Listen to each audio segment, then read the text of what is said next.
"Sorry, boys. This party is only for close friends and family," Evelyn said, blocking the door with a forced smile. Inside, her son was blowing out the candles. The twins were on the porch, holding their own handmade birthday cards. It was their birthday, too. They sat on the sidewalk, heads down. Suddenly, a pickup truck pulled up. Their father stepped out. "Daddy!" He looked at the closed door and then at his sad children. He didn't raise his voice. He simply smiled. "Boys, take a look in the backyard." They ran back and froze in awe. A huge party was waiting for them. "The party in there is over," their father said. "Yours is just beginning. But before we dive into the full story, let me know where you're watching from and what time it is. Now, subscribe to the channel and let's get started. Please don't go, Dad." Mark Henderson stood in the doorway of his house on a Monday morning in early June. His son Ben held onto his arm with both small hands. The boy's green eyes were wet with tears. Mark felt his chest tighten. "I have to work, buddy," Mark said quietly. "I'll be back by Friday, I promise." Ben did not let go. His twin brother Jake stood a few feet behind him. Jake did not cry. He just watched his father with a blank face. Mark noticed how thin both boys looked. Their clothes hung loose on their small bodies. Jake had dark circles under his eyes. Ben's hair needed cutting. Mark felt a wave of guilt wash over him. "Come on, Ben. Let your father go to work." Evelyn's voice came from the kitchen. She sounded annoyed. Mark looked past his sons and saw his wife standing by the stove. She was making scrambled eggs and bacon. Her son Trevor sat at the kitchen table with a full plate in front of him. Jake and Ben had bowls of plain cereal with no milk at their spots. Mark walked into the kitchen. He kissed the top of Trevor's head. Trevor was 8 years old, the same age as the twins. He had blonde hair like his mother. He wore new clothes and expensive sneakers. He did not look up from his breakfast. "Why does Trevor get eggs and the boys get cereal?" Mark asked. Evelyn turned around and smiled. "Trevor has a big test at school today. He needs protein to focus. The twins are fine with cereal. They like cereal." Mark looked at Jake and Ben. They did not say anything. They sat down at the table and ate their dry cereal with spoons. Mark wanted to argue, but he was tired. He had been driving freight trucks across Texas for 20 years. He was 42 years old and his body hurt all the time. Every Monday he left Austin and drove to Dallas, San Antonio, Houston, or El Paso. He delivered machine parts, furniture, and equipment. He came home every Friday night exhausted. The job paid for their 3-bedroom house near Zilker Park. It paid for food and clothes and bills, but it kept him away from his sons. Mark sat down next to Jake. He noticed a dark purple bruise on the boy's forearm. His stomach dropped. "Jake, what happened to your arm?" Jake pulled his sleeve down quickly. "I fell." "You fell?" "Yes, outside. I fell on the sidewalk." Evelyn nodded from the stove. "He was running too fast. I told him to be careful." Mark stared at his son. Jake would not look at him. The boy kept his eyes on his cereal bowl. Mark reached out and gently touched Jake's shoulder. Jake flinched. Mark's hand froze in the air. "Jake? I'm fine, Dad." Mark turned to Ben. The younger twin was even quieter than his brother. Ben used to sing all the time. He used to draw pictures and tell stories, but now he barely spoke. He just sat at the table staring at his cereal. "Ben, look at me." Ben did not move. "Ben." Slowly, Ben lifted his head. His eyes were red. He looked scared. Mark felt something twist in his chest. Something was very wrong. "Are you okay, buddy?" Ben nodded quickly. Then he looked at Evelyn. Evelyn was watching them with her arms crossed. "Of course he's okay," she said. "You worry too much, Mark. The boys are fine. They're just shy." Mark did not believe her. He had been noticing things for months, small things. Evelyn bought new clothes for Trevor, but never for Jake and Ben. She made Trevor's favorite meals, but ignored what the twins liked. She let Trevor stay up late, but sent Jake and Ben to bed at 7 o'clock. When Mark asked about it, Evelyn always had excuses. She said the twins were picky. She said they grew too fast for new clothes. She said they needed more sleep than Trevor. Mark wanted to believe her. He was so tired, he needed help. After his first wife, Rebecca, died in a car accident 3 years ago, Mark had been drowning. Rebecca was the love of his life. She was warm and patient and kind. When she died, Mark broke into pieces. The twins were only 5 years old. They cried for their mother every night. Mark worked longer routes to avoid the empty house. He buried his pain in exhaustion. Then he met Evelyn at a church grief support group in Austin. She seemed kind and loving. She had a son named Trevor whose father had left before he was born. Evelyn said she understood Mark's pain. She said she wanted to help. Mark believed her. They married 10 months after meeting. That was 2 years ago. At first, everything seemed fine, but slowly, things changed. Evelyn was different when Mark was not home. He could feel it. His sons were different too. They used to run to him when he came home on Fridays. Now they just stood in the doorway and stared. They used to smile. Now they looked afraid. Mark stood up from the table. He made a decision. "I need to run an errand before I leave," he said. Evelyn frowned. "You're already late. It won't take long." Mark drove to an electronics store on the other side of Austin. He walked through the aisles until he found what he needed. Security cameras. Small cameras with an app he could download on his phone. He bought 4 of them. The cashier put them in a bag. Mark drove home. Evelyn was vacuuming the living room when Mark walked in. Trevor was playing a video game on the couch. Jake and Ben were sitting on the floor in the corner of the room. They were not playing. They were just sitting. Mark unplugged the vacuum. Evelyn looked at him. "What are you doing?" Mark pulled the cameras out of the bag. "I'm installing security cameras." Evelyn's face changed. "Why?" "For safety, to watch for burglars." "We don't need cameras. I want them." Mark set up the first camera in the living room. He pointed it toward the couch and the corner where his sons sat. Then he installed a camera in the kitchen, one in the hallway, one at the front door. He downloaded the app on his phone and connected all 4 cameras. He tested them. They worked. Evelyn watched him the whole time. She looked annoyed, but she did not say no. When Mark finished, he sat down with Jake and Ben. Trevor was still playing his video game. The sound was loud. Explosions and music filled the room. Jake and Ben sat silently. "Your birthday is in 3 days," Mark said. "June 15th. You're going to be 8 years old." The twins did not smile. "We can celebrate when I get home on Friday," Mark continued. "We can have cake, maybe invite some friends over." Jake looked at the floor. Ben's eyes filled with tears. "What's wrong?" Mark asked. "Nothing," Jake whispered. Mark pulled both boys into a hug. They felt so small in his arms, so fragile. He kissed the tops of their heads. "I love you both. You know that, right?" Jake nodded. Ben started crying. "Please don't go, Dad," Ben said again. Mark's throat tightened. He wanted to stay. He wanted to call his boss and quit. But he had bills to pay, a mortgage, a family to support. "I'll be home by Friday. I promise." Ben clung to his neck. Mark gently pulled the boy's arms away. He stood up and grabbed his truck keys. Evelyn walked him to the door. "Drive safe," she said. Mark did not answer. He walked out to his truck. It was a big freight truck with a sleeping cabin in the back. He climbed into the driver's seat and started the engine. He looked back at the house. Jake and Ben stood in the front window. They pressed their hands against the glass. Mark waved. They did not wave back.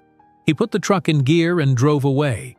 He watched the house disappear in his rearview mirror. His chest felt heavy. Something was wrong. He knew it, but he did not know what. He did not know how bad it really was. The house grew smaller and smaller until it was gone. Inside, Evelyn closed the front door. She locked it. Then she turned around. Jake and Ben stood in the hallway. They looked at her with wide, scared eyes. Evelyn smiled. It was not a kind smile. It was cold. "Go to your room." Evelyn's voice was sharp. Jake took Ben's hand and pulled him toward the stairs. They walked quickly. They did not run. Running made Evelyn angry. They climbed the stairs and went into their shared bedroom. The door closed behind them. Trevor stayed in the living room playing his video game. Evelyn watched her son for a moment. Then she walked into the kitchen and started washing dishes. Mark drove his truck onto Interstate 35 heading north toward Dallas. The morning sun was bright. Traffic was heavy. He gripped the steering wheel and tried to focus on the road, but his mind kept going back to his sons. The way Ben had cried, the way Jake had flinched, the bruise on Jake's arm. Mark's phone was mounted on the dashboard. He had the camera app downloaded. He could check it any time, but he told himself to wait. He needed to focus on driving. He needed to deliver his load to Dallas. The warehouse was expecting him by 2 o'clock in the afternoon. The drive took 4 hours. Mark listened to the radio. He stopped once at a rest stop to use the bathroom and buy coffee. By 2 o'clock, he pulled into a large warehouse on the east side of Dallas. Workers helped him unload boxes of machine parts. The work was hard. Mark's back hurt. Sweat soaked through his shirt. By 5 o'clock, the truck was empty. Mark parked at a rest stop outside Dallas. He would sleep in his truck cabin tonight. Tomorrow he had another delivery in San Antonio. He climbed into the back of the truck where there was a small bed and a cooler. He ate a sandwich and drank water. Then he pulled out his phone. He wanted to call home. He wanted to hear his sons' voices. He dialed the house number. It rang 3 times. Evelyn answered. "Hello? It's me. I'm in Dallas. I finished the delivery." "Okay. Can I talk to the boys?" There was a pause. Mark heard the television in the background. "They're doing homework right now," Evelyn said. "It'll only take a minute." "Mark, they need to focus. You know how school is.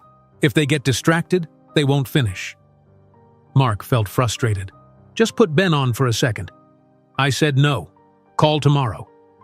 The line went dead. Evelyn had hung up. Mark stared at his phone. His chest felt tight. Something was not right. He opened the camera app. His finger hovered over the icon. Then he closed the app. He told himself he was being paranoid. He told himself to trust his wife. He put the phone down and lay on the bed. Sleep did not come easily. Back in Austin, Jake and Ben sat at the small desk in their bedroom. They were doing math homework. The problems were hard. Jake tried to help Ben, but he did not understand them either. They had been sitting there for 2 hours. Their backs hurt. Their stomachs were empty. Evelyn had given them each 1 slice of bread and a glass of water for dinner. Trevor had eaten chicken nuggets and French fries in the living room. There was a knock on the door. The boys froze. The door opened. Evelyn stood in the doorway. She looked at their homework. "Are you done?"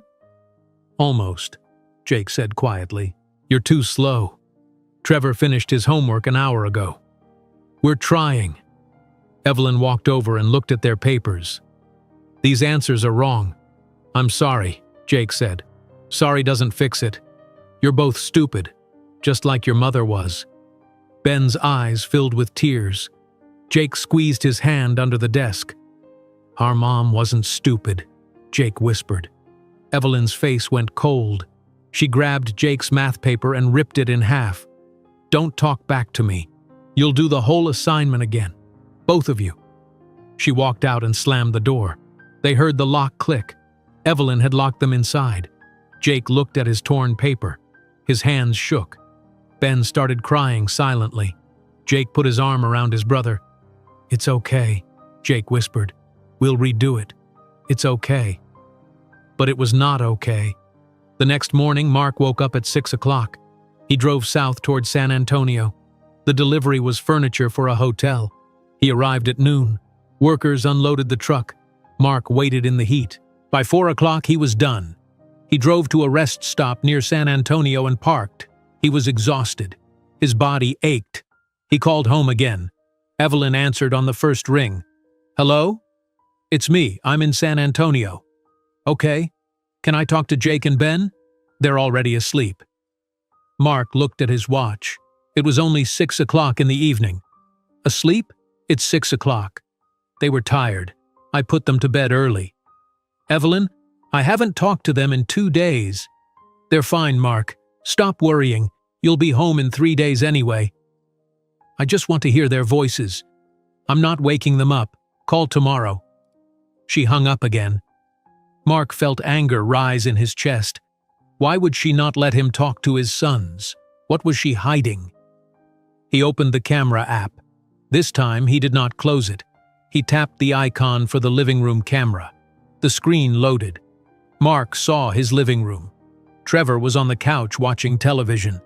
Evelyn was sitting next to him scrolling on her phone. Mark did not see Jake or Ben. He switched to the kitchen camera. Empty. He switched to the hallway camera. Empty. Where were his sons? Mark scrolled back through the recorded footage. The app saved videos from the past 72 hours. He went back to Monday afternoon, right after he had left. His hands started shaking as he watched. The video showed Evelyn in the kitchen. Jake and Ben were cleaning dishes. Trevor was playing his video game. Evelyn was yelling.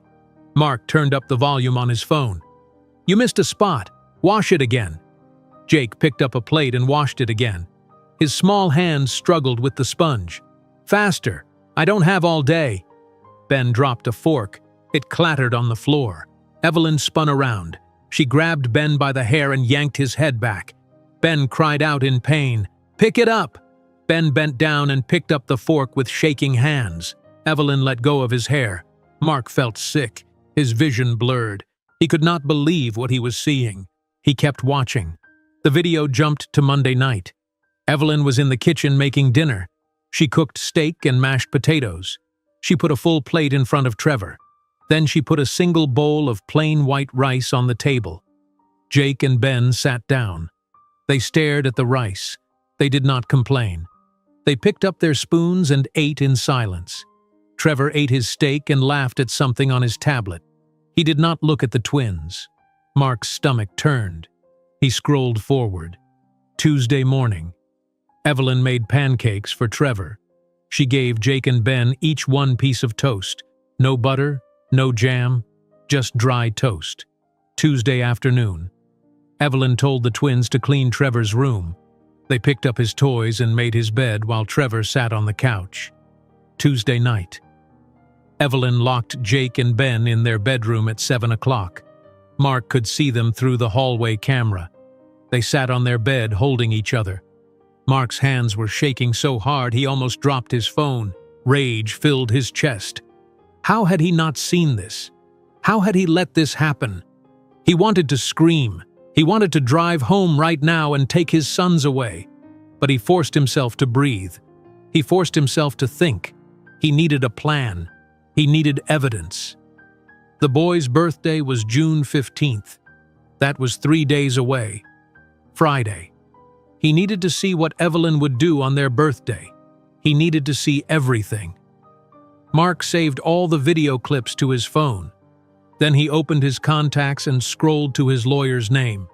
David Chen. David had helped Mark with paperwork when he bought his house. Mark trusted him. But it was late. Almost 9 o'clock at night. He would call David tomorrow. Mark lay back on his bed in the truck cabin. He stared at the ceiling. His mind was racing. He thought about Rebecca, his first wife, the love of his life. If she were alive, this would never have happened. Rebecca would have protected their sons. She would have seen through Evelyn immediately. But Rebecca was gone.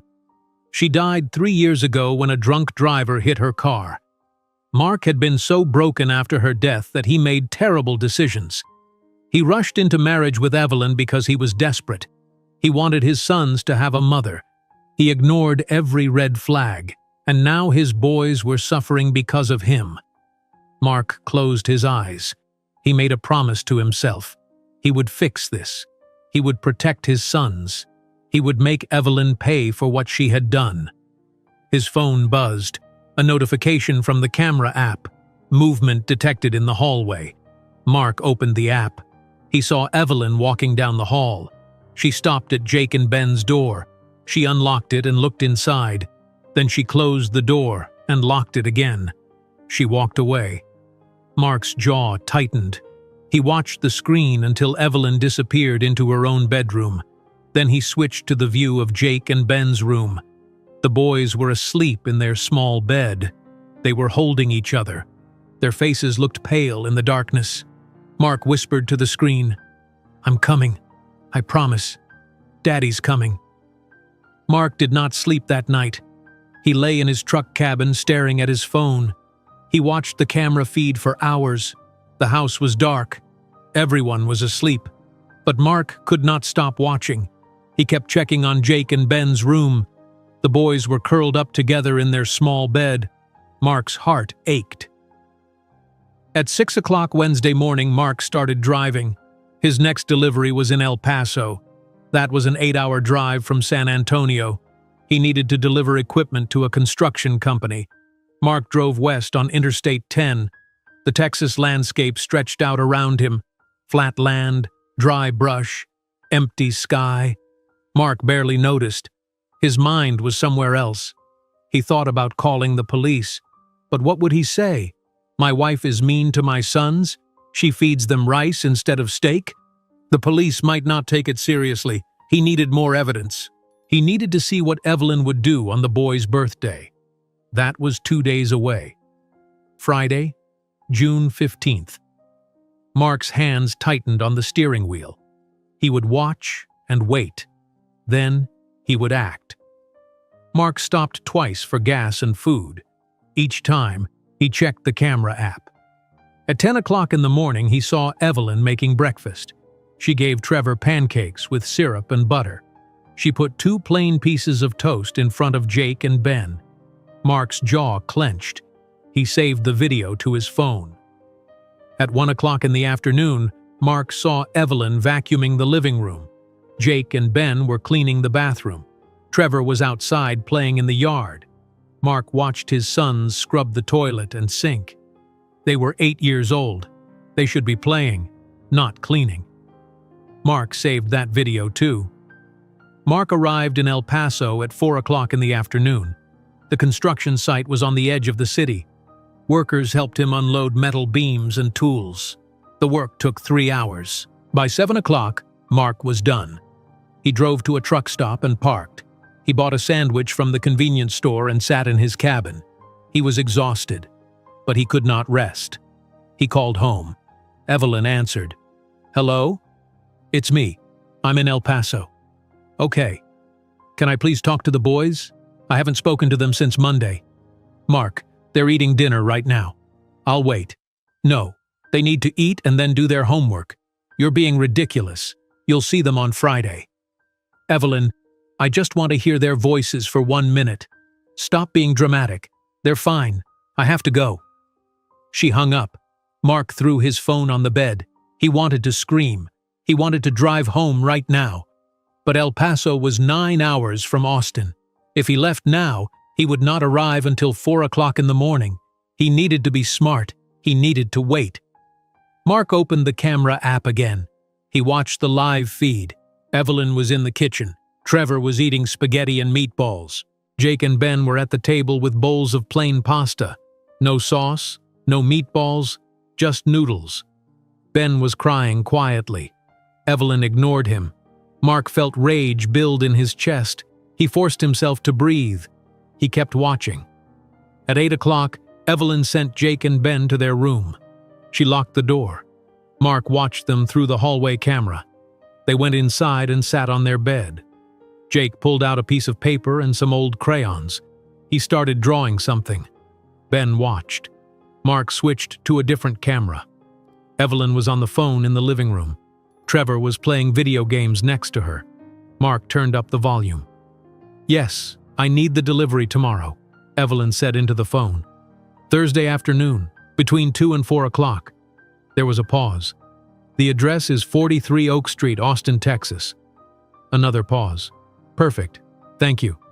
Evelyn hung up. She smiled. Trevor looked at her. "Is everything coming tomorrow, Mom?" "Yes, baby. Everything for your party."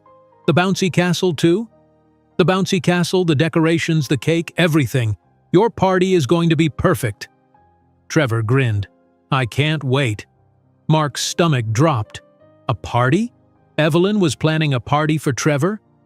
Mark scrolled through his phone calendar. Trevor's birthday was not until August. Why would Evelyn throw him a party now? Then Mark realized. Friday was June 15th, the twins' birthday. Evelyn was throwing Trevor a party on Jake and Ben's birthday. Mark felt like he had been punched in the chest. He could not breathe. He stared at his phone screen. Trevor was still talking. "How many kids are coming, Mom?" 30, all your friends from school and the neighborhood. "And we're getting a magician?" "Yes, and face painting and a gaming truck. You're going to have the best party ever." "What about Jake and Ben?" Evelyn's smile faded. "What about them? Will they be at my party?" "No." "Why not?" "Because the party is for you, not for them. They're not part of our family, Trevor. I've told you that." Trevor shrugged. "Okay." He went back to his video game. Evelyn stood up and walked to the kitchen. Mark felt sick. He wanted to reach through the screen and grab his sons. He wanted to take them far away from Evelyn, far away from this house. Mark opened his text messages. He typed a message to his lawyer, David Chen. "David, I need your help urgently. I need to file for divorce and full custody of my sons. I have video evidence of abuse. Can you call me tomorrow morning?" Mark hit send. Then he opened his browser and started searching. He typed, "Party Planners, Austin, Texas." A list of companies appeared. Mark scrolled through them. He needed to find someone who could help him, someone who could put together a party for his sons. A real party, not the nightmare Evelyn was creating. Mark clicked on a company called Fiesta Dreams. Their website showed pictures of birthday parties, colorful decorations, happy children, smiling families. Mark found their phone number, but it was too late to call. It was almost 9 o'clock at night. He would call them tomorrow. Mark watched the camera feed until midnight. Evelyn went to bed. Trevor went to bed. Jake and Ben were still awake in their locked room. Mark watched them through the grainy camera. Jake was showing Ben a piece of paper. It was a birthday card. Jake had drawn 2 stick figures holding hands. Above them he had written, "Happy Birthday, Ben," in messy letters. Ben smiled. He showed Jake his own card. It had 2 stick figures, too. "Happy Birthday, Jake," was written at the top. Mark's eyes filled with tears. His sons were making birthday cards for each other because no one else would. They had stopped hoping for anything more. They had learned to rely only on each other. Mark wiped his eyes. He took a screenshot of the video. He saved it to his phone. "I'm going to fix this," Mark whispered to the screen. "I promise." Thursday morning arrived. Mark woke at 5 o'clock. He had only slept 2 hours. His body ached, his head pounded, but he forced himself to get up. He washed his face in the truck stop bathroom. He drank coffee. He checked the camera app. At 7 o'clock, Evelyn woke up. She made breakfast for Trevor, eggs and bacon. She gave Jake and Ben each a granola bar. Mark saved the video. At 9 o'clock, Mark's phone rang. It was David Chen. "Mark, I got your text. What's going on?" Mark explained everything. He told David about Evelyn's cruelty. He told him about the camera footage. He told him about the party. David listened without interrupting. "Mark, this is serious. This is child abuse. You need to get your sons out of that house." "I know, but I'm 9 hours away. I can't get home until tonight." "Can you send me the videos?" "Yes, I'll send them now." "Good. I'll start preparing divorce papers immediately. I'll also file for emergency custody. We can get this done fast." "How fast?" "I can have papers ready by tomorrow morning. But Mark, you need to get home as soon as possible. Don't wait.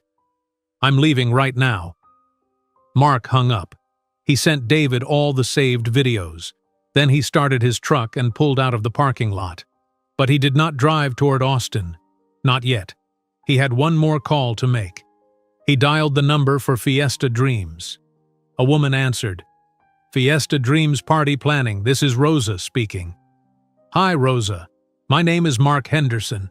I need your help. It's an emergency." "What kind of emergency?" Mark's voice shook. "My sons are turning 8 years old tomorrow, June 15th, but my wife is throwing a party for her son instead. She's ignoring my boys. She locked them out of their own birthday. I need you to help me give them a real party. I don't care what it costs." There was silence on the other end. Then Rosa spoke. Her voice was thick with emotion. "Tell me what you need." Mark started talking. He told Rosa everything he wanted. A DJ, food, cakes shaped like Iron Man and Captain America because his sons loved superheroes, decorations, games, everything. Rosa listened. She wrote it all down. "When do you need this?" Rosa asked. "Tomorrow, Friday afternoon." "That's very short notice." "I know. Please, I'm begging you. My sons deserve a real birthday." Rosa was quiet for a moment. Then she said, "I have 2 sons myself. I can't imagine anyone treating children this way. We'll do it. Give me your address." Mark gave her the address. Rosa told him the party would cost $3,000. Mark did not hesitate. He gave her his credit card information over the phone. Rosa promised her team would arrive at his house by 4 o'clock on Friday afternoon. "Thank you," Mark said. "Thank you so much." "You're a good father," Rosa said softly. "Your boys are lucky to have you." Mark hung up. Then he started driving toward Austin. He had 9 hours to get home. 9 hours until he could hold his sons again. 9 hours until he could end this nightmare. Mark's truck rumbled down Interstate 10 heading east, but he was still in West Texas, still hours from Austin. He looked at his phone mounted on the dashboard. The camera app was open. He had been watching it since he started driving. He kept one eye on the road and one eye on the screen. It was Thursday afternoon, 2 o'clock. At the house in Austin, a large delivery truck pulled up to the driveway. Mark watched through the front door camera. 2 men got out and opened the back of the truck. They started unloading boxes. Big boxes. Evelyn came outside smiling. Trevor ran out behind her. Mark could not hear what they were saying. The cameras did not have audio from outside, but he could see everything. The delivery men carried a folded, bouncy castle into the garage. They brought boxes labeled "party supplies" and "decorations." They rolled in a huge box that said "professional sound system." The last thing they unloaded was a large white box with a bakery logo. The cake. Trevor was jumping up and down. Evelyn hugged him. The delivery men got back in their truck and drove away. Evelyn and Trevor went inside. Mark switched to the living room camera. "This is going to be the best party ever!" Trevor shouted. "Of course it is, baby. You deserve the best." Evelyn kissed the top of his head. "Can I see the cake?" "Not yet. It's a surprise." Trevor ran upstairs. Evelyn started opening boxes in the living room. She pulled out streamers, balloons, and banners. Everything was blue and green. Dinosaur decorations. Trevor's favorite. Mark switched to the hallway camera. He saw Jake and Ben's bedroom door. It was closed. He knew it was locked. The boys had been in there since morning. Evelyn had given them cereal for breakfast and told them to stay in their room. Mark had watched it happen.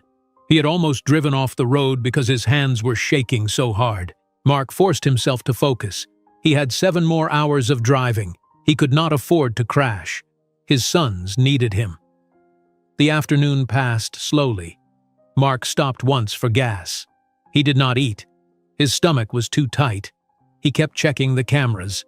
Evelyn spent hours decorating the backyard. She hung streamers on the fence.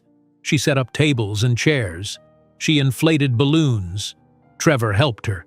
They laughed together. They looked like a happy family. Jake and Ben stayed in their room.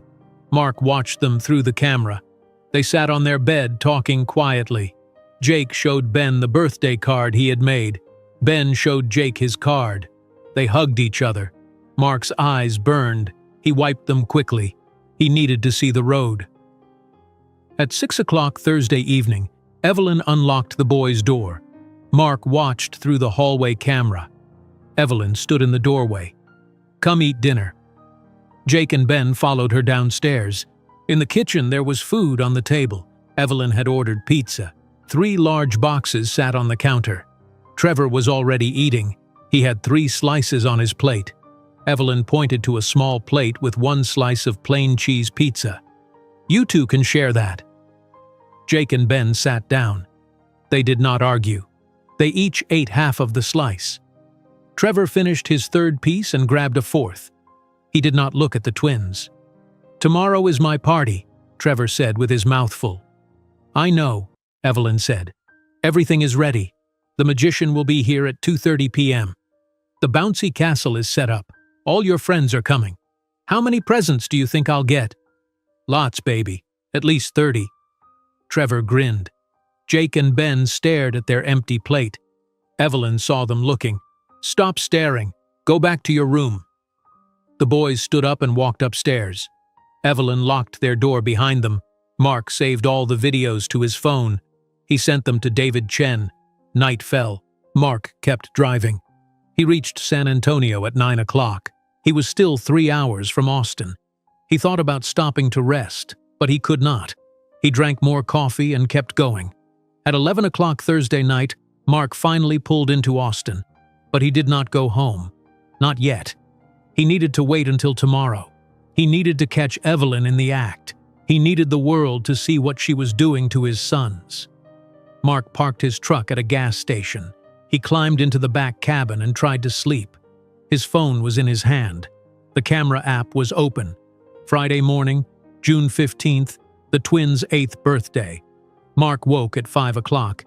He had barely slept. His whole body ached. But he did not care. Today was the day. Today he would bring his sons home.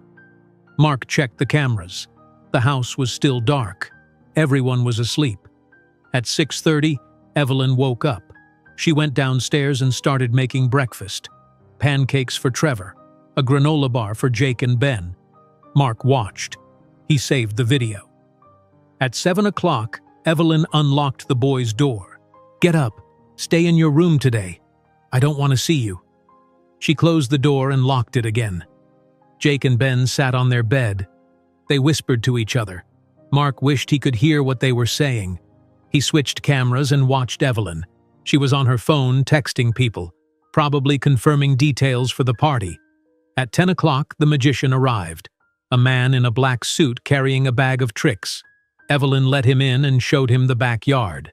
At 11 o'clock, workers came to set up the bouncy castle. They plugged it in and it inflated, big and colorful. At noon, a catering truck arrived with hot dogs and chips. Mark sat in his truck at the gas station. He was only 10 minutes from his house, but he waited. He needed to see what Evelyn would do. He needed proof. At 1 o'clock, Evelyn went upstairs. She unlocked Jake and Ben's door. The boys looked up at her. "Come with me." Jake and Ben followed her downstairs. They walked through the kitchen. Mark watched on his phone. His heart pounded. Where was she taking them? Evelyn opened the front door. She pointed outside. "Sit on the sidewalk." "Why?"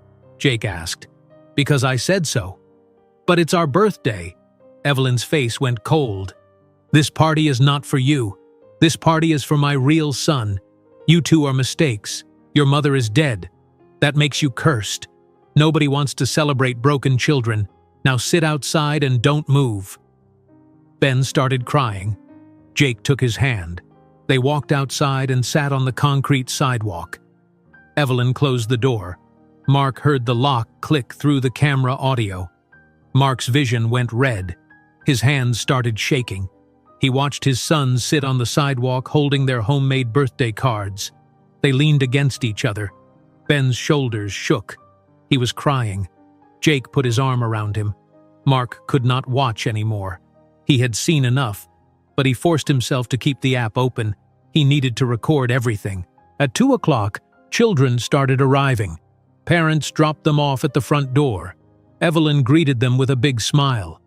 She walked them through the house to the backyard. The children ran to the bouncy castle. They jumped and screamed with joy. Music started playing. The party had begun. Jake and Ben sat on the sidewalk. Children walked past them. Some looked at them confused. One boy stopped. "Why are you sitting out here?" "We're not allowed inside," Jake said quietly. "Why not?" Jake did not answer. The boy shrugged and went inside. More children arrived. Cars pulled up and drove away. Parents waved. Nobody asked about the two boys sitting alone on the concrete. At 2:30, the magician started his show. Mark could hear the children clapping and laughing through the camera. He switched to the backyard camera.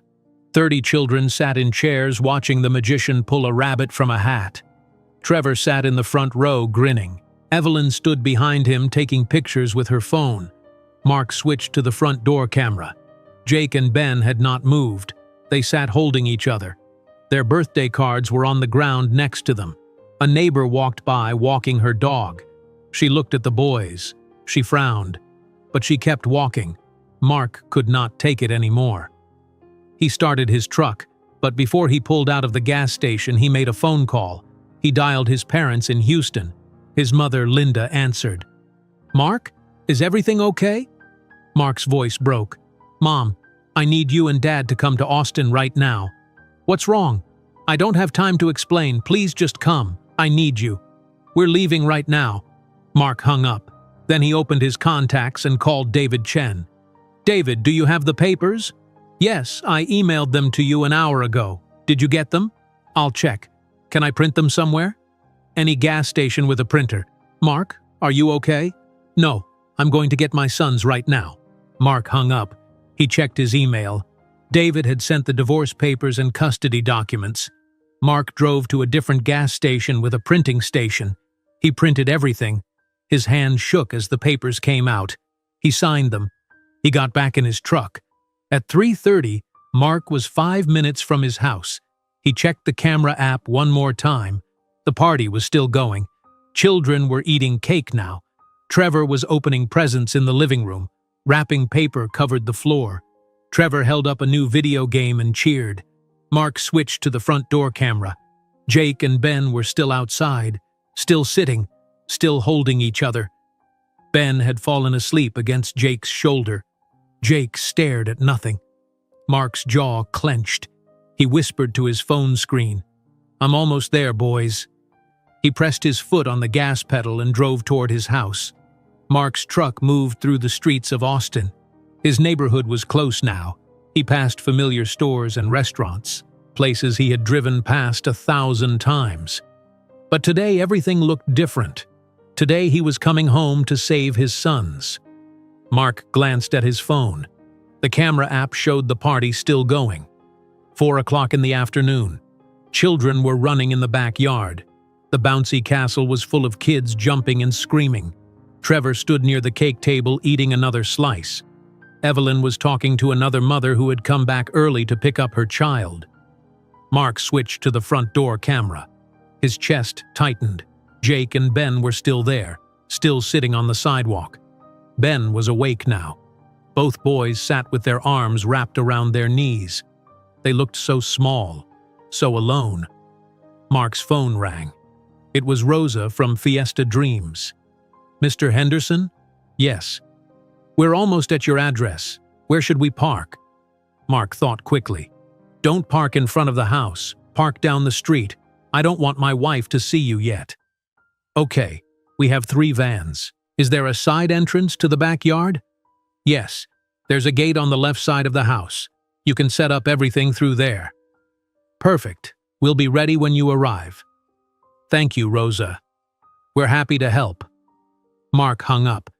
He was only 2 minutes from his house now. He pulled over on a side street and parked. He needed to see where Rosa's team was. He needed to make sure everything was ready. 1 minute later, 3 white vans drove past him.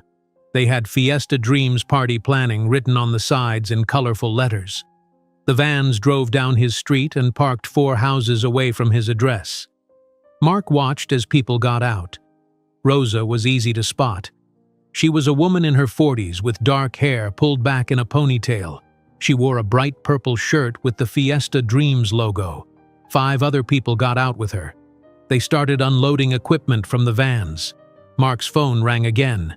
It was his lawyer, David Chen. "Mark, I've been reviewing the videos you sent me. This is clear evidence of child abuse and neglect. When you get those boys out of that house, Evelyn won't have any legal ground to stand on." "Good. Do you have the divorce papers I sent?" "Yes, I printed them.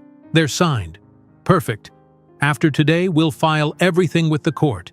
You'll have full custody within a week." "Thank you, David. Be careful today, Mark. Don't do anything that could be used against you later." Stay calm. Document everything."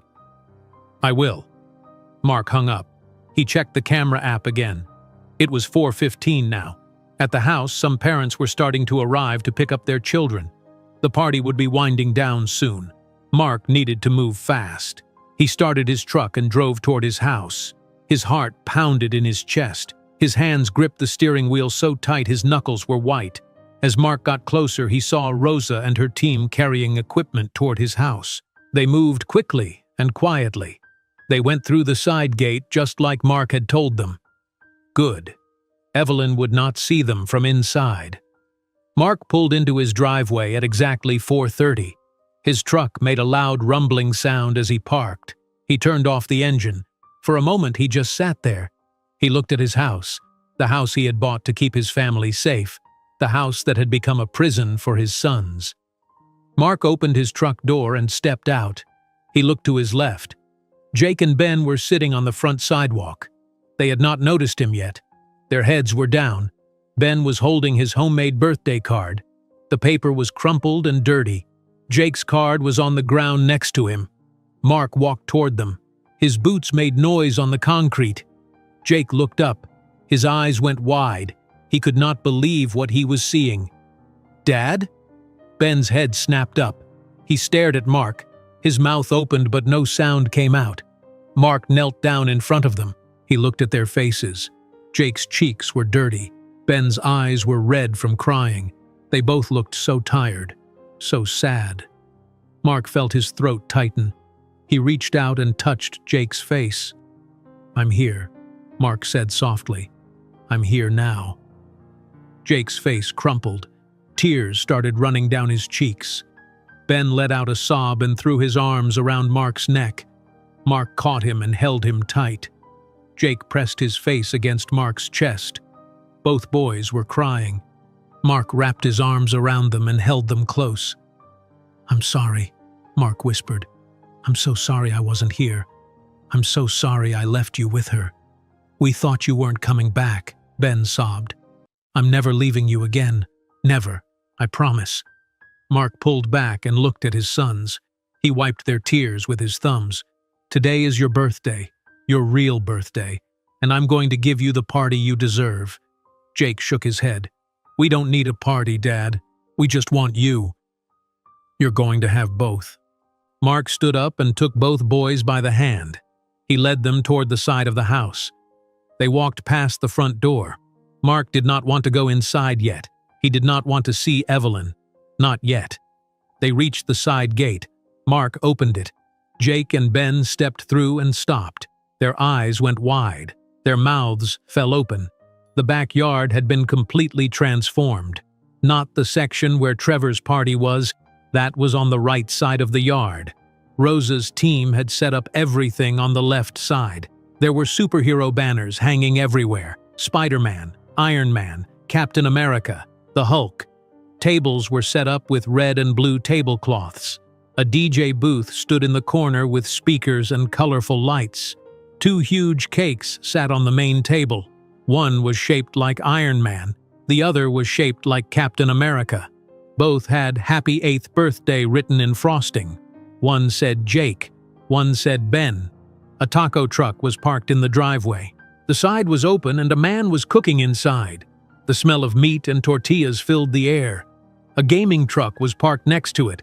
The doors were open, showing screens and gaming chairs inside. Jake and Ben stood frozen. They could not believe what they were seeing. Rosa walked over to them, smiling. "Are you Jake and Ben?" The boys nodded. "Happy birthday. This party is just for you."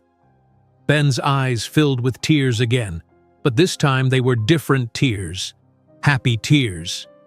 Jake looked up at his father. "This is really for us?" "Yes, only for you." Ben hugged Mark's waist. Jake wiped his eyes. Rosa knelt down to their level. "Would you boys like your faces painted? I have superhero designs." Ben looked at Jake. Jake looked at Mark. Mark nodded. "It's okay. You can have fun now." Rosa led the boys to a table where a young woman had face paints set up. Ben pointed to a Captain America design. Jake pointed to Iron Man. The woman started painting Ben's cheek. Ben smiled. It was the first real smile Mark had seen on his son's face in months. Mark's phone buzzed. A text from his father, Robert. "We just passed San Antonio. 1 hour away." Mark texted back, "See you soon." Mark looked at the other side of the backyard. Trevor's party was ending. Parents were collecting their children. Some kids were still in the bouncy castle, but most were leaving. Mark could see Evelyn through the back window. She was in the kitchen putting leftover cake in containers. She had no idea Mark was home. She had no idea what was happening in her own backyard. Mark pulled out his phone and opened his contacts. He scrolled to find the numbers of Jake and Ben's friends from school. He started making calls. The first mother he called was named Jennifer. Her son Tommy was in the same class as Jake. "Hello? Hi, Jennifer. This is Mark Henderson, Jake and Ben's father." "Oh, hi, Mark. Is everything okay?" "I'm having a last-minute birthday party for the twins. Today is their 8th birthday. Can Tommy come over? Right now?" "Oh, I didn't realize it was their birthday." "Yes, of course. We'll be there in 15 minutes. Mark made 9 more calls. Every parent said yes. They all sounded surprised. Some asked why they had not been invited earlier. Mark did not explain. He just gave them his address and thanked them. Within 20 minutes, children started arriving. Tommy came first with his mother, Jennifer. She hugged Mark. "I'm so glad the boys are having a party. They're such sweet kids." More children arrived, friends from school, neighbors, kids who actually cared about Jake and Ben. They ran to the gaming truck. They got tacos from the food truck. They played with the DJ's equipment. Jake and Ben stood in the middle of it all, looking overwhelmed. But they were smiling. They were actually smiling. Mark watched his sons. His heart felt full for the first time in years. But he was not done yet. He still had to deal with Evelyn. He still had to end this nightmare once and for all. Mark looked toward the house. Through the window, he saw Evelyn walking toward the back door. She was about to come outside. She was about to see everything. Mark's jaw tightened. He was ready. Evelyn opened the back door and stepped outside. She was carrying a garbage bag full of party trash. Trevor walked behind her, eating a piece of leftover cake. Evelyn turned toward the right side of the yard where the bouncy castle still stood. But then she heard music, loud music, coming from the left side. She froze. Her head turned slowly. Her eyes went wide. The left side of the backyard was full of people. Children were running around. A DJ was playing music. Tables were covered with food. Superhero decorations hung everywhere. 2 large cakes sat on the main table. Evelyn's mouth fell open. Then she saw Jake and Ben. They were standing near the gaming truck with their faces painted. They were smiling, laughing, surrounded by other children. Evelyn's face went white, then red. Her hands started shaking. She dropped the garbage bag. Trevor stopped eating his cake. "Mom, what's that?" Evelyn did not answer. She was looking for someone. Her eyes scanned the crowd. Then she found him, Mark, standing near the taco truck with his arms crossed, looking directly at her. Evelyn's expression changed. Shock turned to rage. She started walking toward Mark. Her steps were fast and angry. Parents noticed her. They stopped talking and watched. The music kept playing, but some of the children stopped running. Mark did not move. He stood still and waited. Evelyn reached him. Her face was twisted with fury. "What is this?" she hissed. "A birthday party. For my sons. You can't just show up and do this. This is my house, too." "Actually, it's my house. Only my name is on the deed." Evelyn's hands clenched into fists. "You had no right to do this without telling me. You had no right to throw a party for Trevor on the twins' birthday. You had no right to lock my sons outside their own home." Evelyn's face paled. Her eyes darted around. Several parents were listening now. Jennifer, Tommy's mother, had her phone out. She was recording. "I don't know what you're talking about," Evelyn said quickly. "Yes, you do." Mark pulled out his phone. He opened the camera app. He turned the screen toward Evelyn. She saw footage of herself pushing Jake and Ben out the front door. She saw herself locking them outside. The video had sound. Her own voice came through the phone speaker. "This party is for my real son. You two are mistakes." Evelyn's face went from pale to gray. She looked around. More parents were watching now. Some had their phones out, recording, taking pictures. Evelyn tried to grab Mark's phone. He pulled it away. "Don't touch me. That video is fake. You edited it. There are 4 cameras in the house. I have dozens of videos. Would you like me to show everyone?" Evelyn's mouth opened and closed. No words came out. She turned and walked quickly back toward the house. Trevor followed her, looking confused. Mark put his phone away. The parents nearby were whispering to each other. Jennifer walked over to him. "Mark, was that real?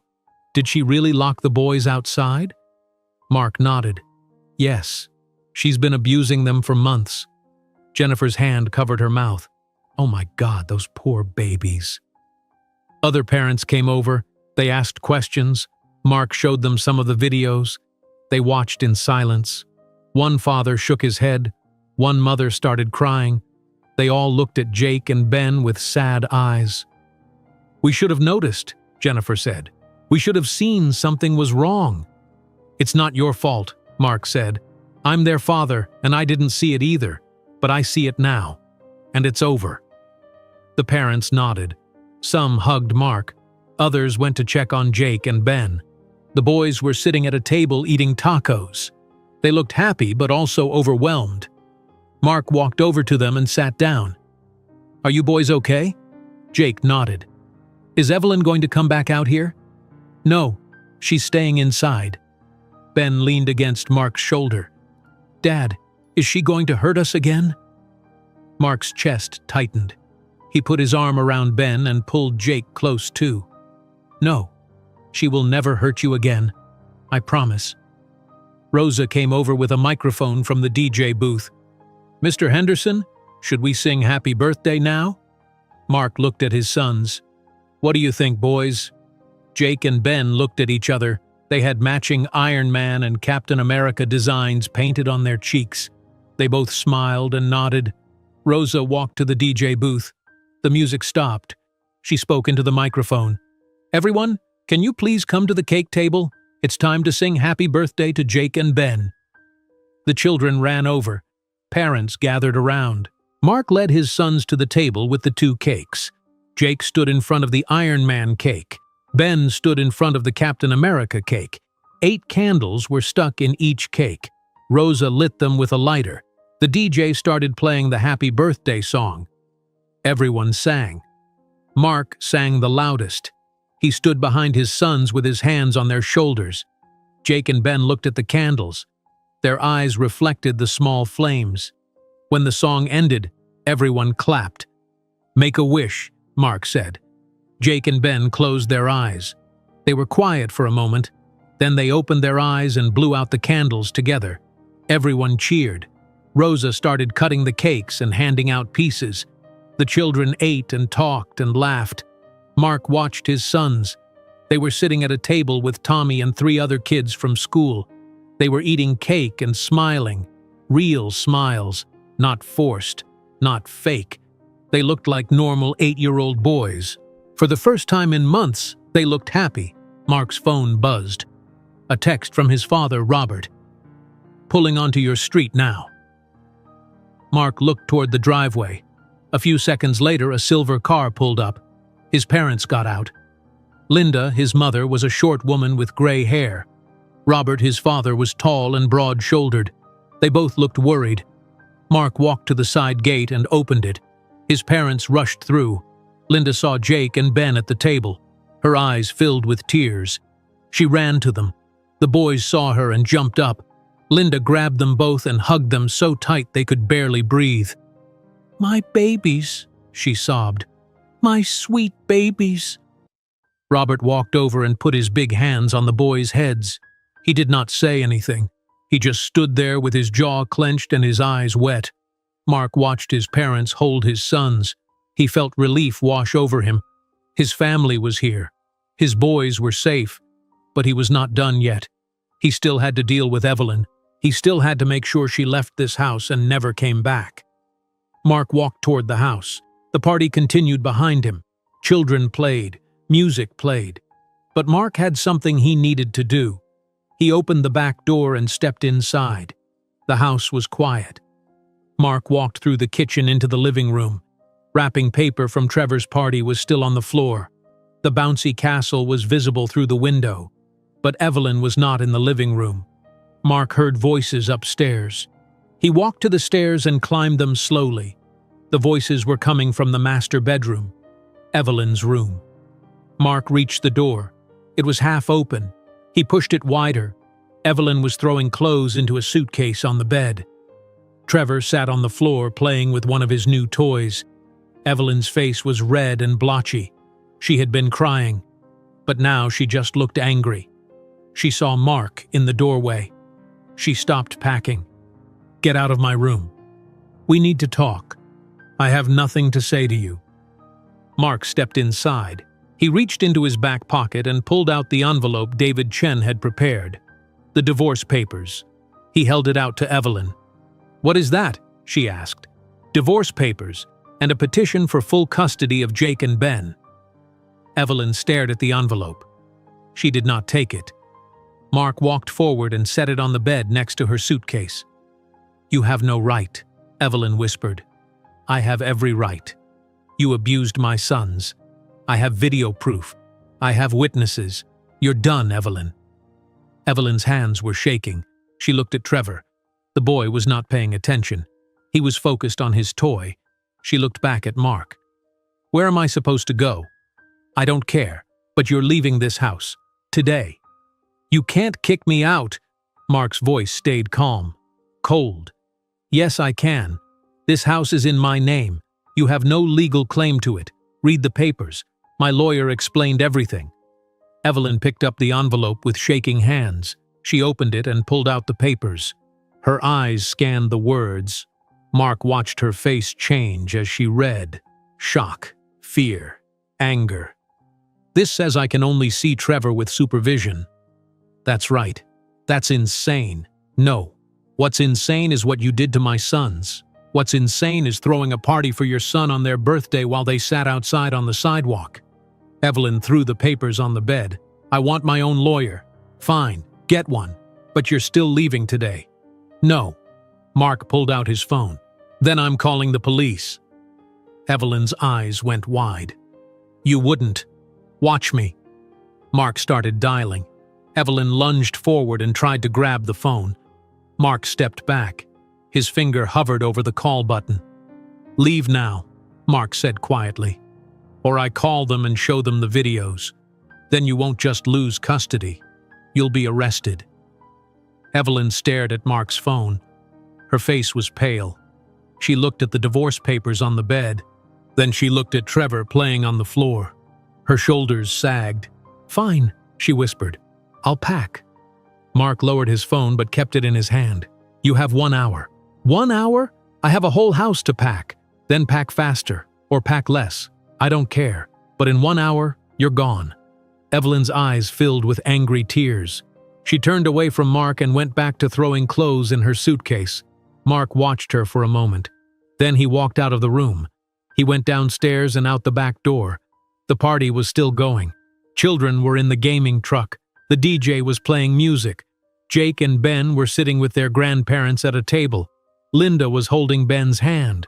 Robert was listening to Jake talk about something. Both boys still had cake frosting on their faces. Mark walked over to his father.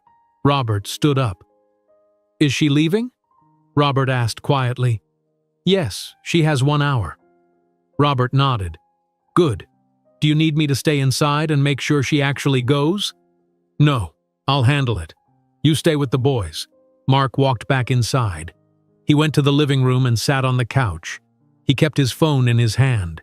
He set a timer for 1 hour. Then he waited.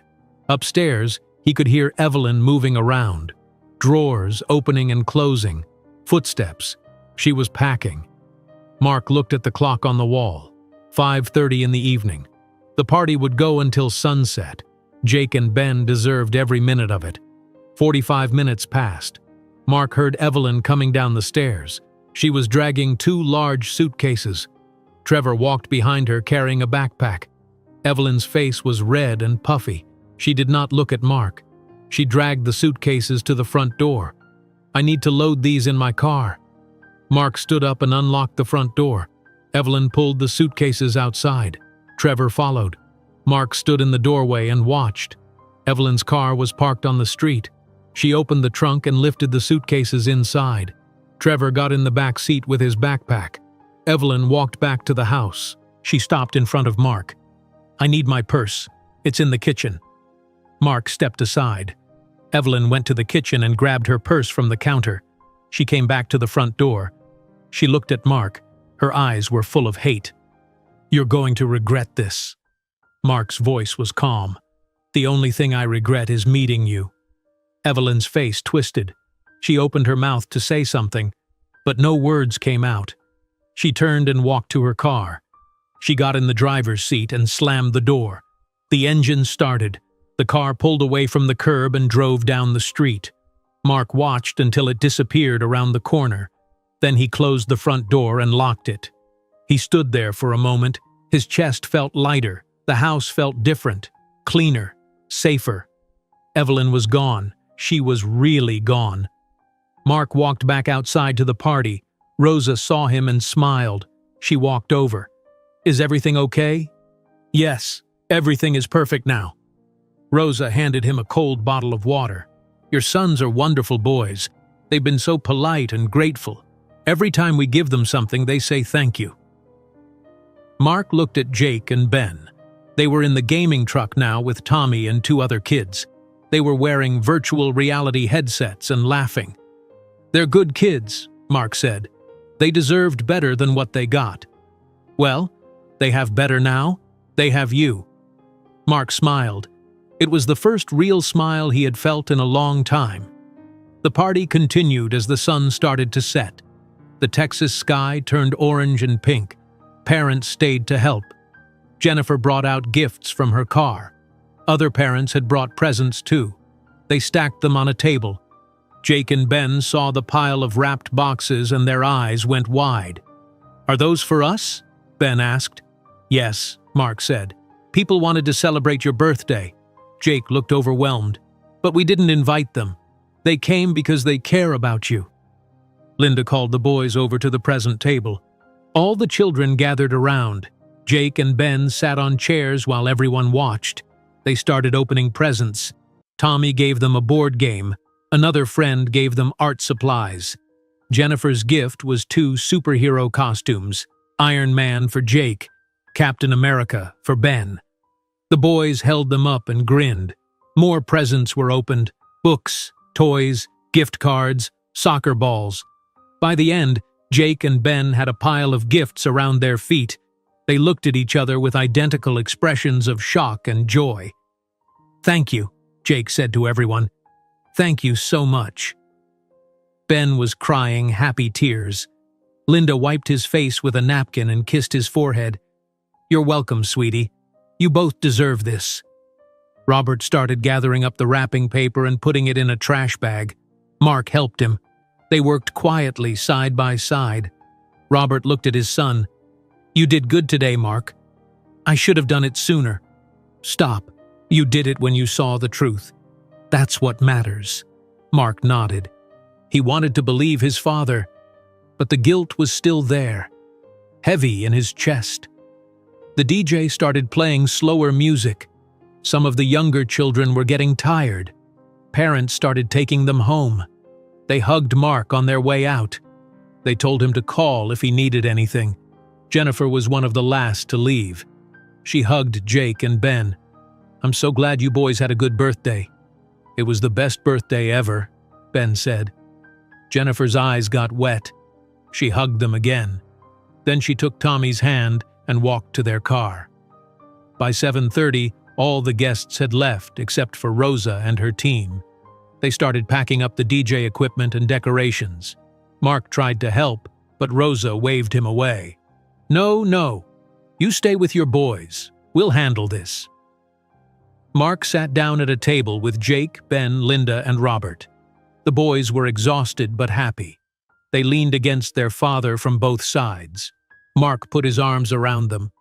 "Did you boys have a good birthday?" "Yes," Jake said. "The best," Ben added. "What did you wish for when you blew out the candles?" Jake and Ben looked at each other. They seemed to have a silent conversation. Then Ben spoke. "I wished that you would stay home forever." Mark's throat got tight. "What about you, Jake?" Jake was quiet for a moment. "I wished that we could be a family again, like before Mom died." Linda made a soft sound. She reached across the table and took Jake's hand. Mark pulled both boys closer. "I can't bring your mother back," Mark said quietly. "But I can promise you this. I'm never leaving you alone again.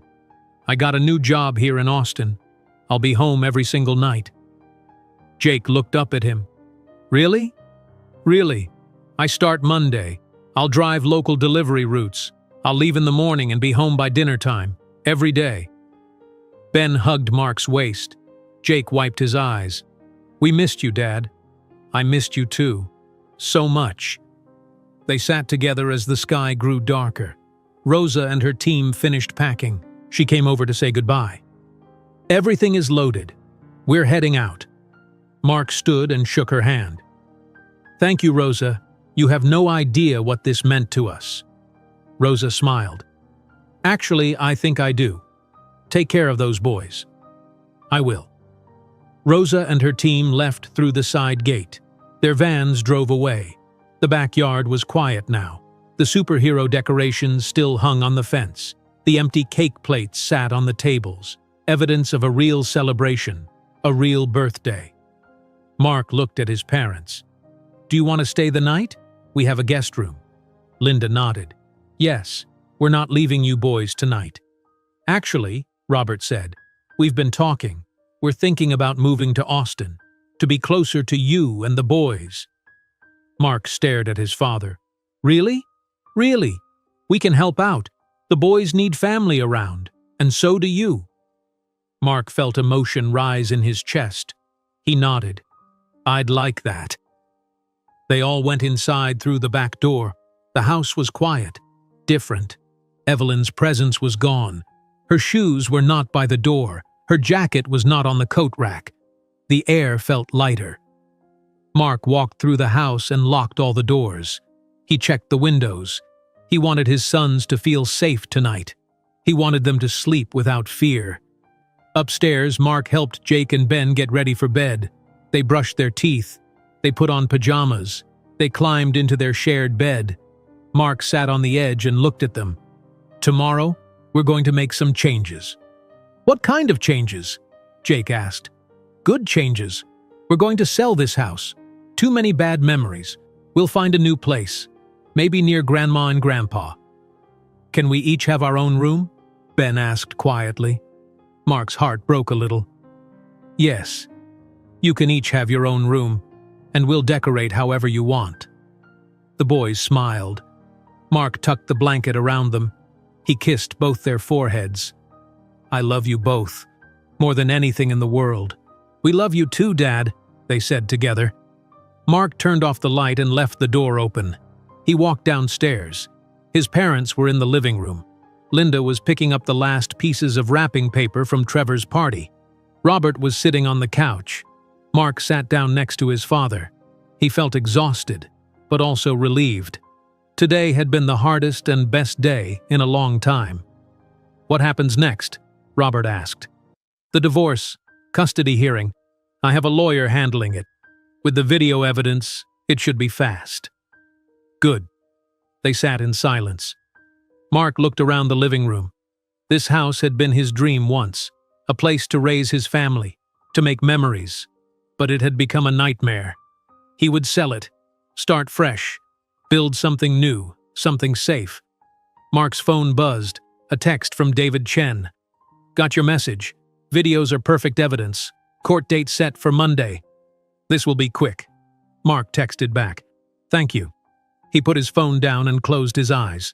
Tomorrow would bring new challenges, legal battles, moving plans, therapy for the boys, but tonight, his sons were safe. They were happy.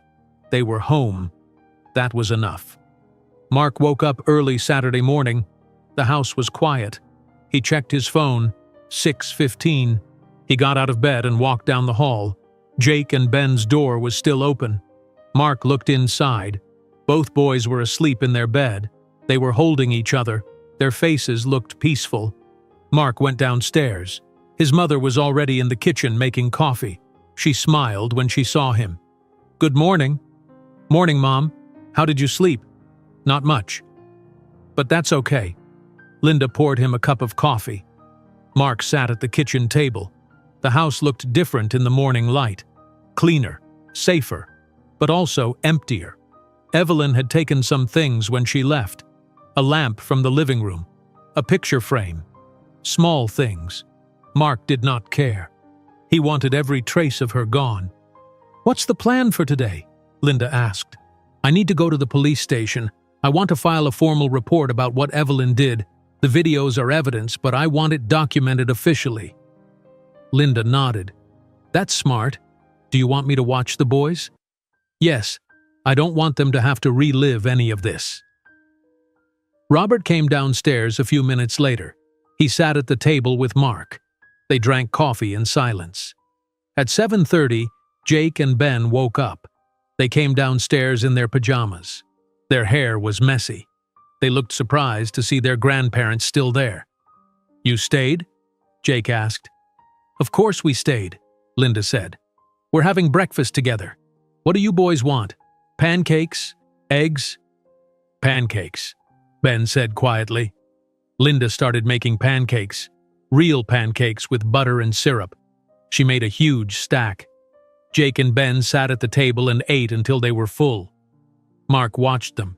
He noticed they ate slowly, carefully, like they were afraid the food would be taken away. "You can have as much as you want," Mark said gently. "No one is going to take it." Ben looked at his father. Then he took another pancake. After breakfast, Mark got dressed. He put on jeans and a clean shirt. He grabbed his phone and his keys.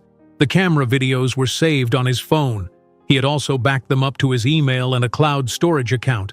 He was not taking any chances. "I'm going to the police station. I'll be back in a few hours." Linda hugged him. "Be careful." Mark drove to the Austin Police Department on 8th Street. The building was large and gray. Mark parked and went inside. The front desk had a female officer sitting behind glass. She looked up when Mark approached. "Can I help you?" "I need to file a report. Child abuse." The officer's expression changed. She became more focused. "Okay, let me get someone to help you. Please have a seat." Mark sat in a plastic chair in the waiting area. 10 minutes later, a different officer came out.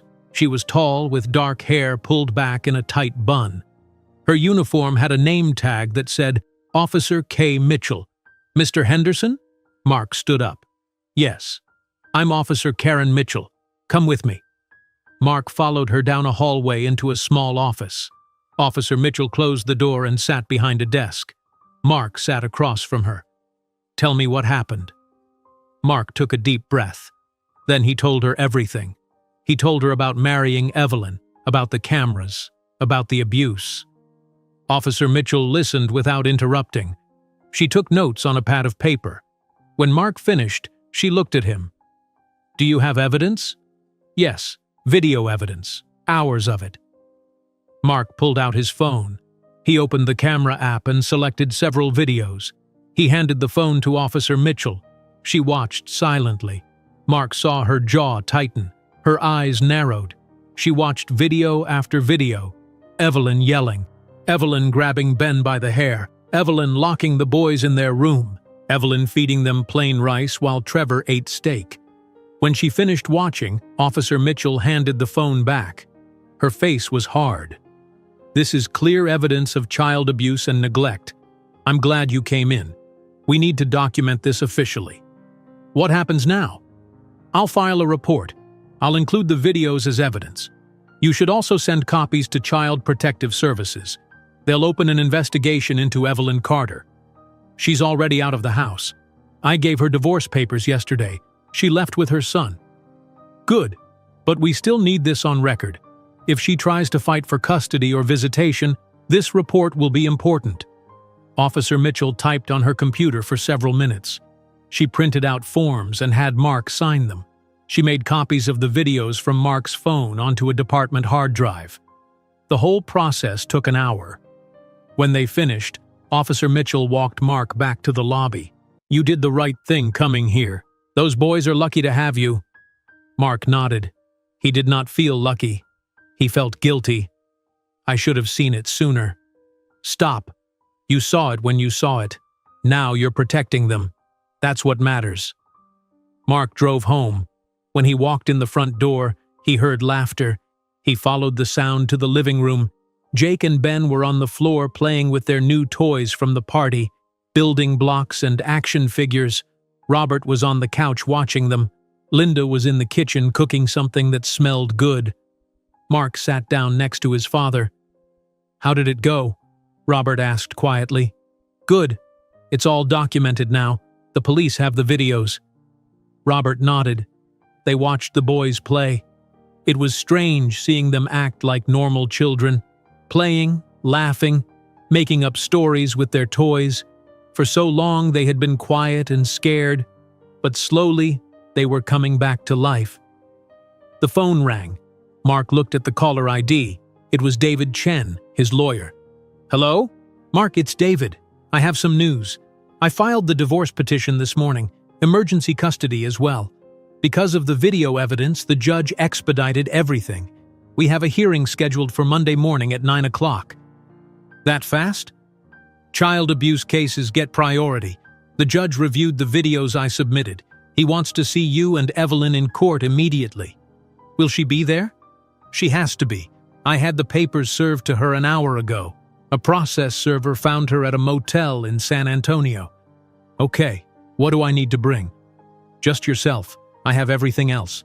The videos, the police report, witness statements from the parents at the party, everything. Mark felt relief wash over him. Thank you, David. That's what I'm here for. See you Monday. Mark hung up. He told his father what the lawyer said. The rest of Saturday passed quietly. Mark spent the day with his sons. They watched movies. They played games. They ate lunch and dinner together as a family. Linda made spaghetti for dinner.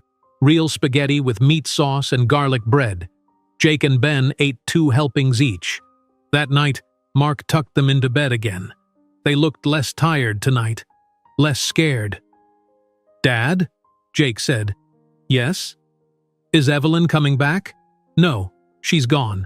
And on Monday, a judge is going to make sure she stays gone. What if she tries to come back anyway? Mark sat on the edge of their bed. She won't.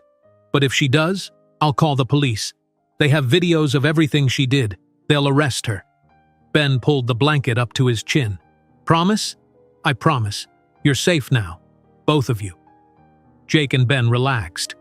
Mark kissed their foreheads and turned off the light. He left the door open and went downstairs. His parents were sitting on the couch watching the news. The boys asleep? Linda asked. Almost. Mark sat down with them. The news was talking about traffic and weather. Normal things.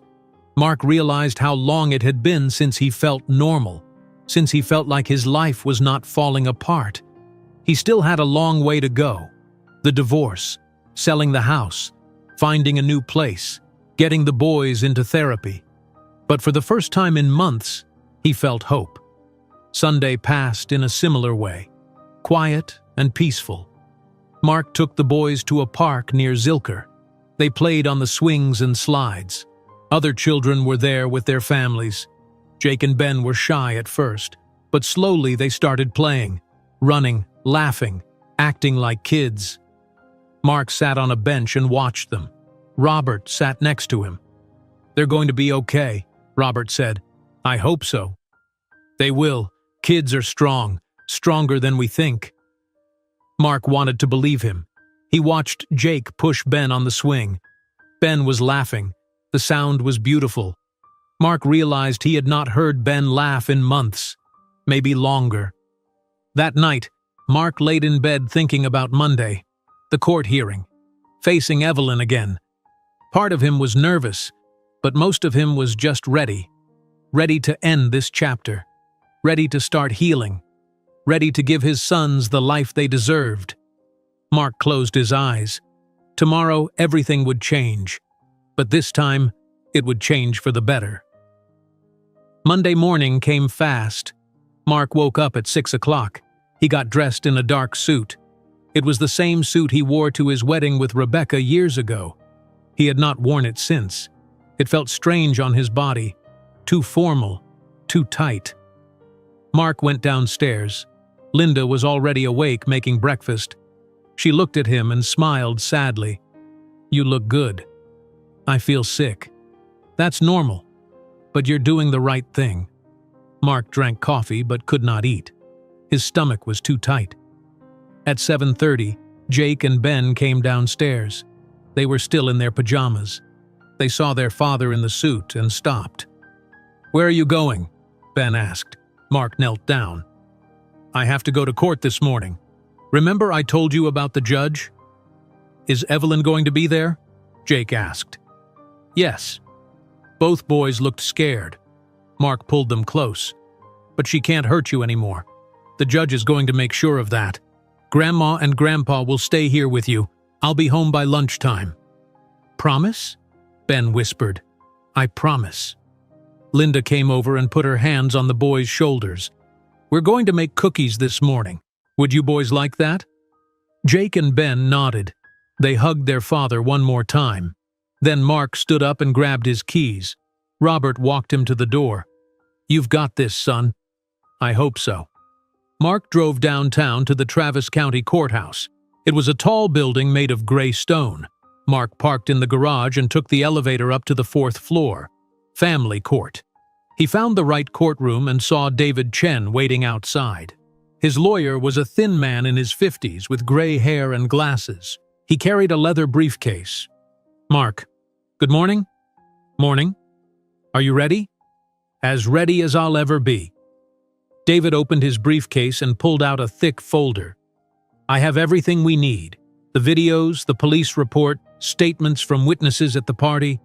The judge has already reviewed most of it. This should be straightforward." "Will I have to talk?" "Probably. The judge will want to hear from you directly. Just tell the truth. Stay calm. Don't let Evelyn get to you."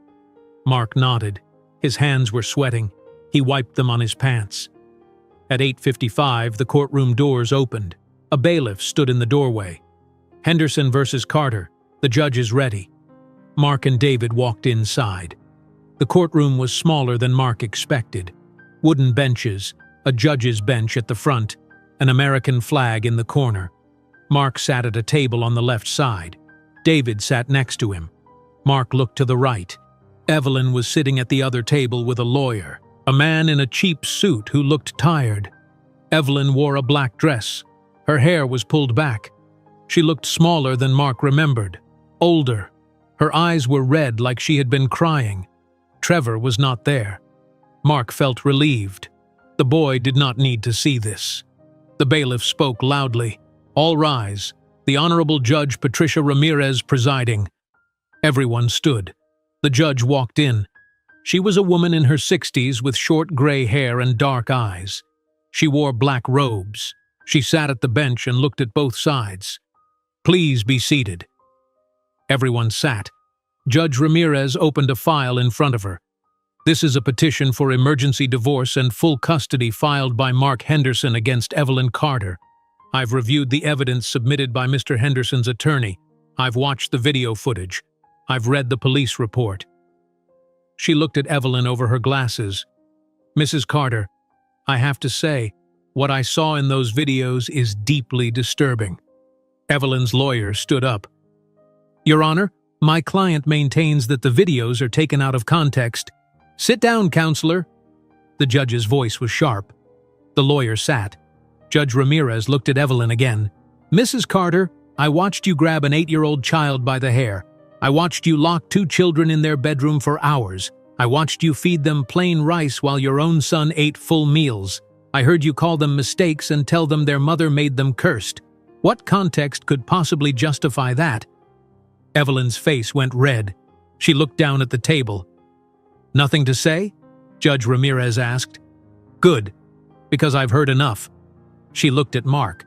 "Mr. Henderson, please stand." Mark stood. His legs felt weak. "Mr. Henderson, why didn't you report this abuse sooner?" Mark's throat was dry. "I didn't know, Your Honor. I worked long-haul trucking.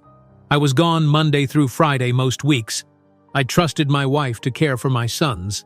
I started noticing things a few weeks ago. Bruises, the boys being quiet and scared. I installed cameras to see what was happening when I wasn't home. When I saw the footage, I came home immediately." "And you've since changed your employment?" "Yes, Your Honor. I quit long-haul trucking. I have a new job with a local delivery company here in Austin. I'll be home every night." Judge Ramirez nodded. She wrote something down. Then she looked at Evelyn's lawyer. "Does your client have anything to say in her defense?" The lawyer stood. "Your Honor, Mrs. Carter has been under a lot of stress. She was trying to manage a household with 3 children, 2 of whom were not her biological children," the judge interrupted. "Children who lost their mother 3 years ago. Children who needed care and love. Instead, they got abuse and neglect." She looked at Evelyn. "Mrs. Carter, stand up." Evelyn stood slowly. She would not look at the judge. "Do you want to keep custody of your son, Trevor?" Evelyn's voice was barely a whisper. "Yes." "Then I suggest you get yourself into therapy and parenting classes immediately. Because if I hear one more report of you abusing any child, I will remove Trevor from your care as well. Do you understand?" "Yes, Your Honor." "Sit down." Evelyn sat. She was crying now. Her lawyer put his hand on her shoulder. Judge Ramirez picked up her gavel. "Based on the evidence presented, I am granting Mark Henderson full legal and physical custody of Jake and Ben Henderson. The marriage between Mark Henderson and Evelyn Carter is dissolved effective immediately. Mrs. Carter will be granted supervised visitation with Trevor only. She will have no contact with Jake or Ben Henderson. Mr. Henderson is not required to pay any spousal support due to the circumstances of this divorce. Mrs. Carter will attend mandatory parenting classes and therapy sessions. This case is closed."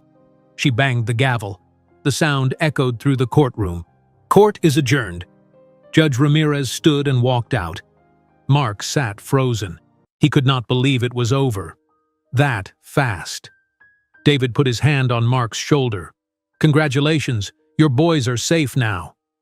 Mark's eyes filled with tears. He wiped them quickly. Across the room, Evelyn was sobbing. Her lawyer was packing his briefcase. Evelyn looked at Mark. Her face was full of anger and hate. Mark looked back at her with nothing. No anger, no hate, just emptiness. She was nothing to him now. Mark and David left the courtroom. In the hallway, David shook Mark's hand. "I'll file all the final paperwork this week. You should have official custody documents by Friday." "Thank you, David, for everything. You did the hard part. You protected your sons. That takes courage." Mark drove home. It was only 11 o'clock in the morning. The whole hearing had taken less than an hour.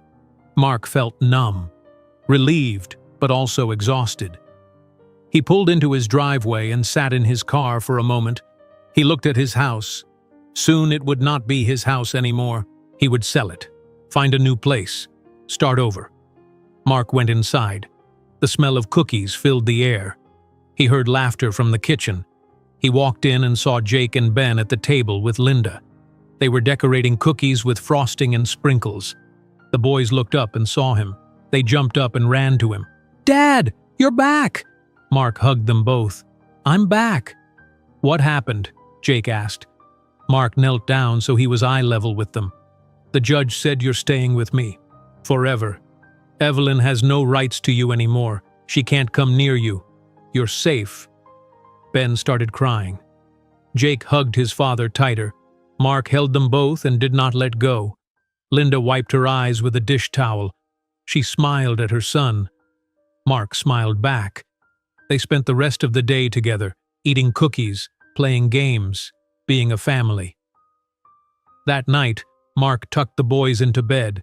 He sat between them and read them a story, something he had not done in months.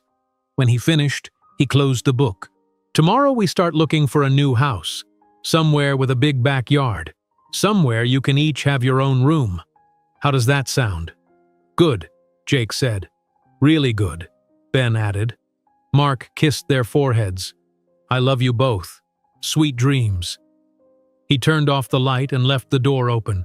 He went downstairs where his parents were waiting. It's really over, Mark said. Yes, Robert replied. Now the healing begins. Mark sat on the front porch of his house. It was a Tuesday morning in August. 2 months had passed since the court hearing. 2 months since Evelyn left. The divorce was finalized 3 weeks ago. Mark received the official papers in the mail.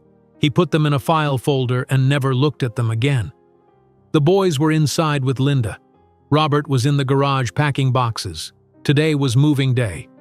Mark had sold the house near Zilker Park last week. A young couple bought it. They had no idea what had happened inside these walls. Mark did not tell them. He just took their money and signed the papers. Linda and Robert had moved to Austin from Houston 6 weeks ago. They found a 4-bedroom house in a quiet neighborhood on the north side of the city. Good schools nearby, a big backyard with trees. Robert and Linda bought it, and Mark and the boys moved in with them. It was not permanent. Mark was saving money to buy his own place.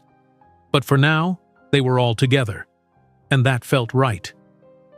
A moving truck pulled up to the curb. 2 men got out. Mark stood and walked to meet them. We're here to load the furniture, one of the men said. Come on in. Mark led them inside. The house was mostly empty now. Furniture was still there, but everything else was packed in boxes. Pictures off the walls, dishes wrapped in newspaper, clothes in suitcases. Mark was taking some furniture to the new house.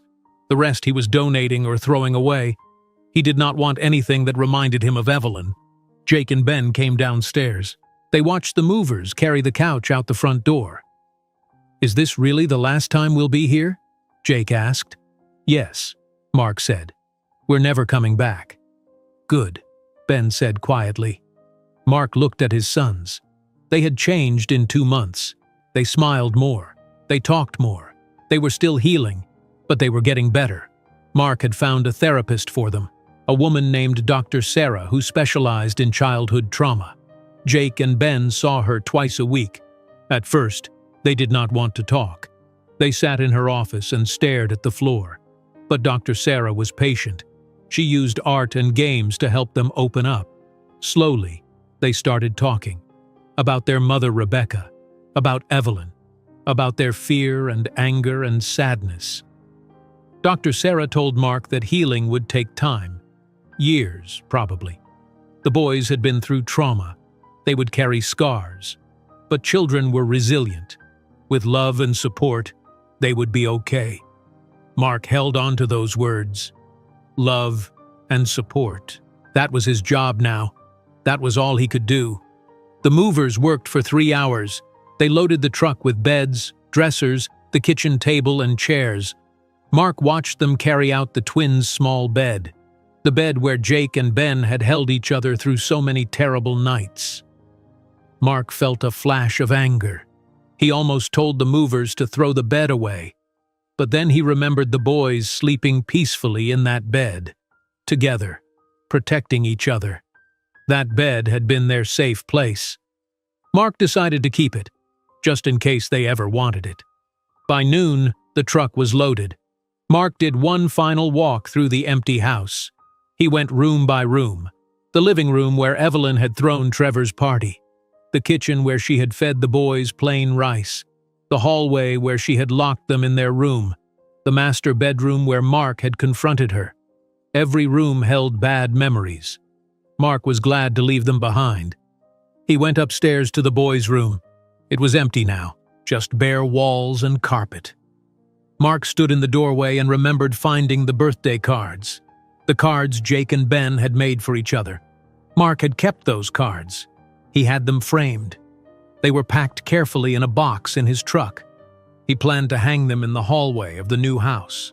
a reminder of love and survival. Mark locked the front door for the last time. He got in his truck and followed the moving van to the new house.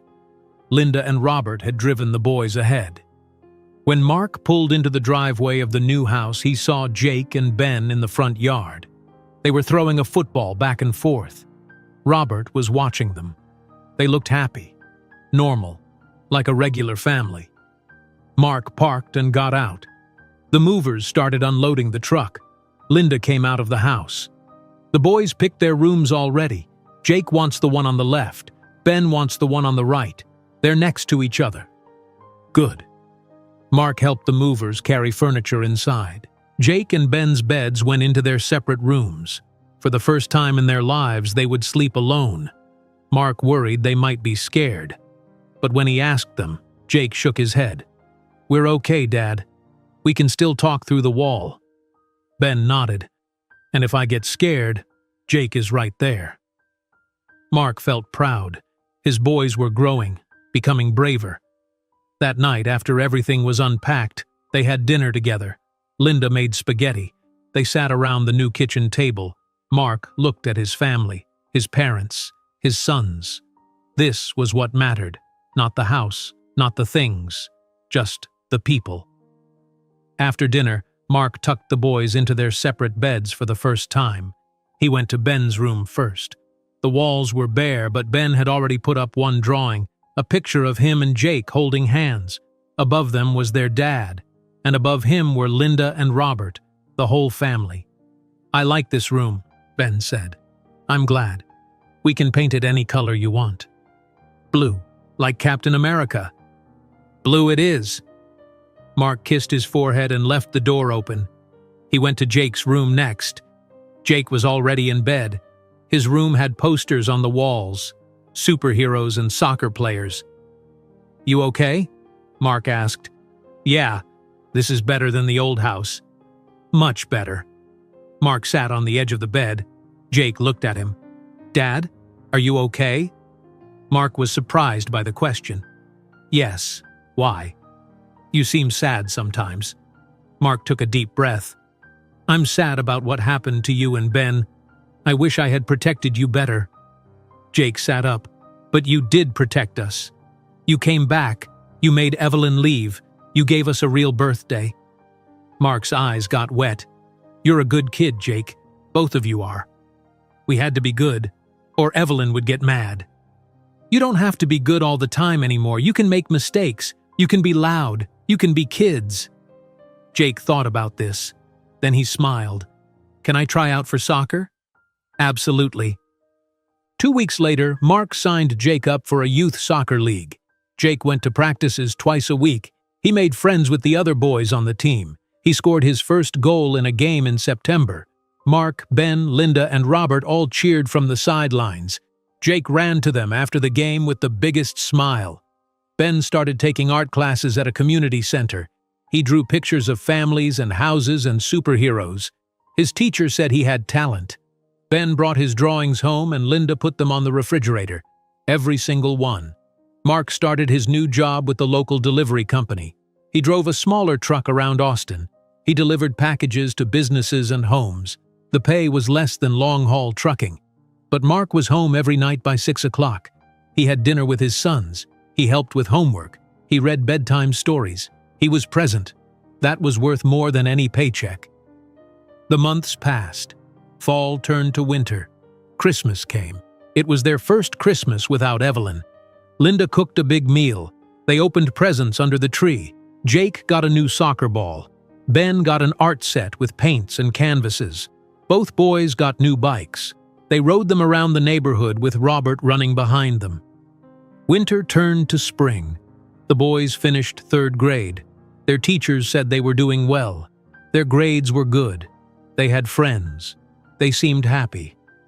Mark never heard from Evelyn. She did not try to contact him or the boys.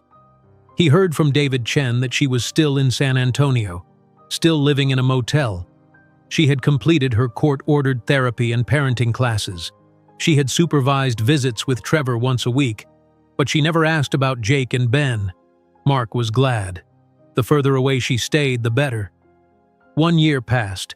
June 15th came again, the twins' 9th birthday. Mark did not throw a big party this time. He kept it simple, just family and a few close friends. Tommy came over with his mother Jennifer, a few other kids from school. They had a cookout in the backyard. Robert grilled hamburgers. Linda made a homemade cake, chocolate with vanilla frosting. The boys blew out 9 candles. They made wishes. They did not tell anyone what they wished for, but they were smiling, really smiling. That night, Mark sat on the back porch. The boys were inside playing video games with Robert. Linda was cleaning up the kitchen. Mark looked at the stars. He thought about Rebecca. He wished she could see their sons now, growing, healing, surviving. Mark heard the back door open. Jake and Ben came outside. They sat on either side of their father. "Good birthday?" Mark asked. "The best," Ben said. "Better than last year?" Mark teased. Jake laughed. "Last year was good too, but this year was normal, and normal is nice." Mark put his arms around both boys. They sat together in the quiet night. The next morning, Mark woke early. He went downstairs and made pancakes. Jake and Ben came down in their pajamas. They sat at the table. Mark put plates in front of them, pancakes with butter and syrup. The boys ate and talked about their plans for the day: soccer practice for Jake, art class for Ben. Mark watched them. His heart felt full. They were not the same boys from a year ago. They had scars, but they were healing. They were laughing. They were whole. Mark looked at the hallway. On the wall were 2 framed birthday cards, handmade with crayons and paper. "Happy birthday, Jake." "Happy birthday, Ben." Stick figures holding hands. Those cards reminded Mark of something important. Love survives. Even in the darkest moments, love finds a way. His family was smaller now, but it was real. It was safe. And it was finally, truly home. If you enjoyed today's video, I'm sure you'll love the next one. Don't waste time. Just click on the screen.